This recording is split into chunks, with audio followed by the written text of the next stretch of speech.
Hi guys, Pete Mazaris, the home inspector mentor, here to talk to you about starting your inspection business and getting good at your process. And so, obviously, this is going to be geared towards beginners and those of you thinking of starting or just finished some of your training, haven't done your first home inspection yet, or you're somewhere in that process. So, when I was in your shoes, what I did the first time I did a home inspection, I actually did it for free and I did it for somebody I knew.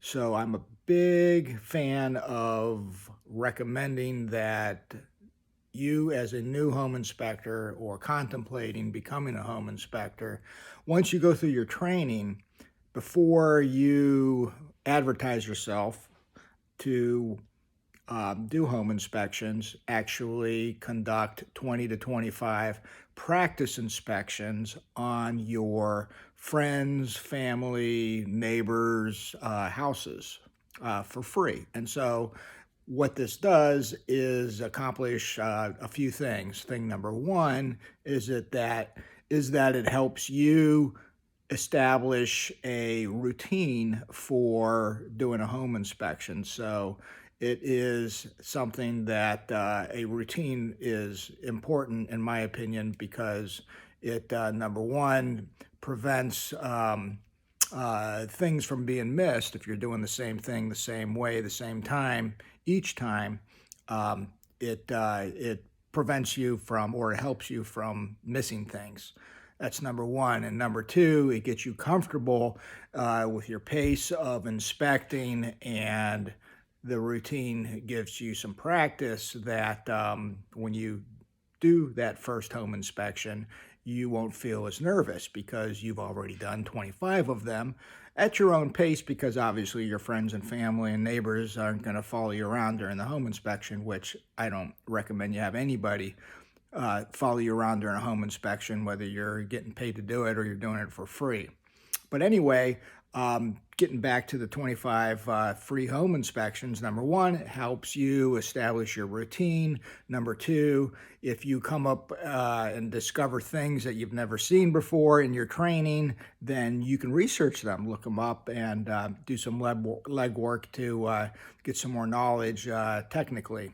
Number three, it also gives you practice in working on your home inspection report, which you may have a homemade one or a template type one or a commercial software program. So, you need some practice on how that works and, of course, how it looks. And it's a good idea that once you populate that inspection or that free inspection, that you take a look at it when you're done from a buyer's standpoint or a realtor standpoint, and see if how it looks, and see if there's things that you need to, you know, um, revise or change in that output. And so that's good practice. Of course, if you know somebody who's already a home inspector, you can have them review your reports, your practice reports. Um, that's great. Otherwise, I urge you to, have an experienced inspector look at it, or if you feel comfortable yourself, really look at it from the customer's standpoint, because that report is your product, and it needs to be professional, it needs to be readable, and it needs to be organized. And so these practice inspections can help you get there. The other thing that is, a good idea, not a good idea, but is a byproduct of doing these practice inspections, is that your friends and family and your neighbors all obviously like you. That's why they're allowing you to inspect their house. And so when you send them their report for free, ask them to give you a Google review. So you send your little Google link over to your friends and family, and then they can pretend that they don't know you and say, "Oh, Pete did a great inspection on my property. So glad that he did it. I'd highly recommend him."